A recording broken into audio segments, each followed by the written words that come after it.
What's going on, everybody? Aidan from Birds vs. Boys here as we continue our off-season content. The draft is come and gone, and we're just about a week out from the schedule being released. So we're kind of in an in-between period. So I would like to once again thank the 49ers for bringing up the NFC Championship and giving us something to talk about. Before we get into that, make sure to like and subscribe to our YouTube page. A ton of content coming. Like I mentioned, schedule release next week. Kevin will be back next week, so we'll have more Cowboys content. And we love to kind of go over the schedule, guess it, and then predict it. So we'll get into that. Make sure you have your notifications on as we get back into interviews and content like that. But in the meantime, let's talk some Eagles football. And once again, like I said, I would just like to congratulate and thank the 49ers for being the biggest sore losers that I've ever seen, because it just gives me something to talk about. So once again, today, Deebo Samuel was interviewed and the Eagles somehow came up again. So Samuel was asked who his least favorite team was or something like that. And he said, my most hated team is the Eagles right now, 100%. All the trash talk coming from the Eagles fan base and the players, you just get tired of that, which is fairly interesting considering the fact that Deebo Samuel was the one who called James Bradbury trash. He was the one, even today, who said they lost because they had 10 people on the field. He said that 49ers fans were louder than Eagles fans, and said that if Brock Purdy had been able to finish the game, that they would have won and it would not even been close. So I don't really understand where the hate and the vitriol is coming for Eagles fans. I really don't know what we did to the 49ers. I've said this about Philly fans a ton of times. We are like bees. We go about our business, pollinate, honey, everything like that. But if someone swings at a hornet's nest, what's going to happen? You're going to get stung. And that's exactly what happened to 49ers fans back at the NFC Championship when they plotted a takeover of the stadium that never, ever works. And then, obviously, into the game, there was a lot of trash talk afterwards because the 49ers immediately came out and said, well, we would have won if Brock Purdy was able to play. Brock Purdy, to me, we loved him coming out of Iowa State, probably because he won us a lot of money in college football. But he is not the second coming of Christ. He is not the second coming of Tom Brady. You are getting your ass beat one way or another in that game. I cannot believe that this still remains a topic.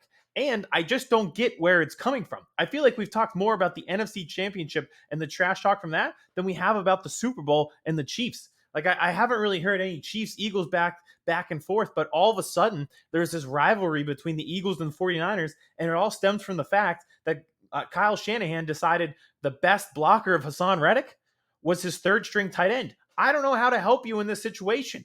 Well, this is the consequences of your own actions. You make it seem like he slipped on a banana peel when he woke up that morning and sprained his ankle and Purdy couldn't play. His elbow is messed up and he had to have surgery because you didn't block the league leader in sacks. I don't know what you want us to do that you're so frustrated and you think you would have won that game.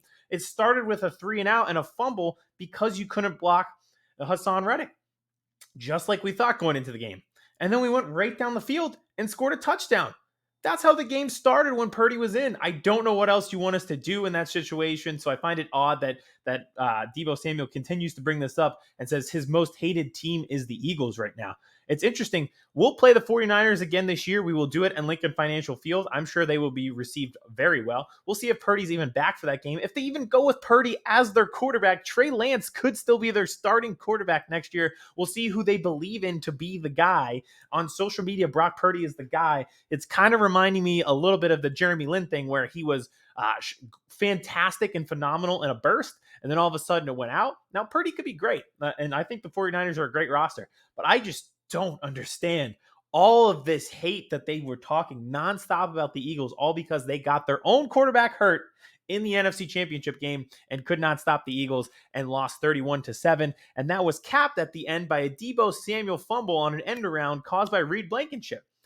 You just can't talk this much without as many results. You'll have a chance again next year, but for this to be the most hated team for you right now is pretty crazy to me. And I just find it odd as well because, as Philly fans, we've been known to get into it. Right now, the Sixers are in a playoff series with the Boston Celtics. We'll get into Boston with Boston fans all the time. Cowboys fans know this, but even with Cowboys, the Cowboys have beaten us in recent years in the regular season. They haven't had a ton of postseason success, but they've been able to beat us. So even they have a more right to talk than 49ers fans. What I find so odd is we don't play the 49ers every year. They're on the opposite coast. This was the first playoff matchup between these two teams in my lifetime.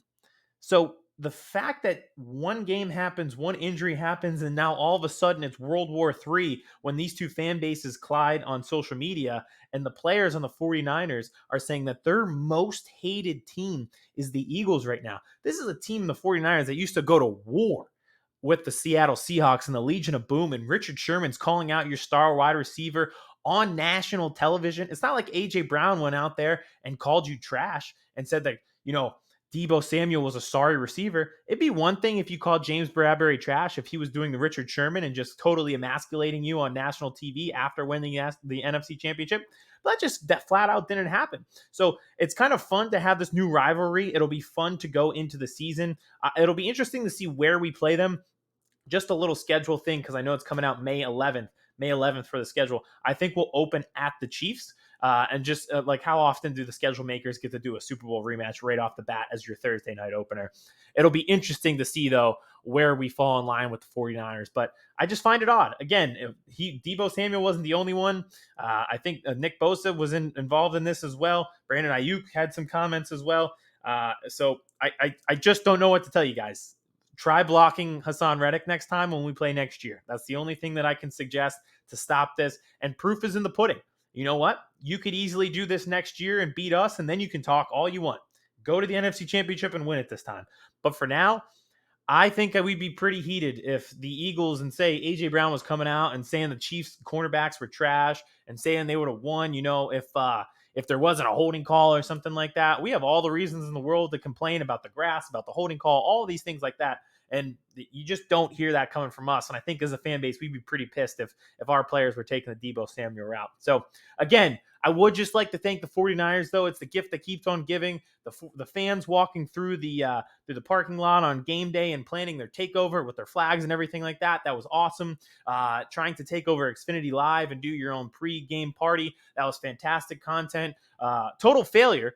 But at least you did it, and at least it gave us something to talk about. And then again, still talking about it months after getting your ass kicked at Lincoln Financial Field. Still talking about how you would have beaten the Eagles and how much you hate them. And it just gives us something to talk about on the down days. Phillies didn't play today. Sixers didn't play today. Draft is over for the Eagles. So thank you, Deebo Samuel. Thank you for being a sore loser after you got your ass kicked here. Brock Purdy wouldn't have saved you. God wouldn't have saved you that day. Nobody could have saved you. There wouldn't have been enough 49ers fans in that stadium for a takeover to save you. Nothing was saving you. We were always going to the Super Bowl. I'm sorry to inform you of that, but keep the content coming all summer because it gives us something to talk about. So really appreciate that, and appreciate everybody who listened and watched. Like I said, we'll be back next week. We've got some interviews lined up for the offseason, and we want to talk schedule. It's one of our favorite days of the offseason. That's non-draft, so we'll get into that. Make sure to like and subscribe, and we will see you pretty soon, possibly next week. Hey, maybe even sooner. I don't know. Does Brock Purdy want to say something? Brandon Ayuk, does anyone have any more comments so we can keep cranking out the content? Chris Hansen here, and I'm going to need you all to take a seat right over there and check out Birds versus Boys. I think you're completely right here, and I hate it. Yep. Hey, idiots. Stop doing dumb things. I got 2 phones. Upside alert. Upside alert. I might go insane. I think you're already there. There's no hope. Hope is gone. If this was an AFC North podcast, we'd be done in 15 minutes. Bob Hope. I'm going to drink bleach. That is the team you promised me you were going to be this year. This is the Consciously Hopeful podcast. I'll be watching.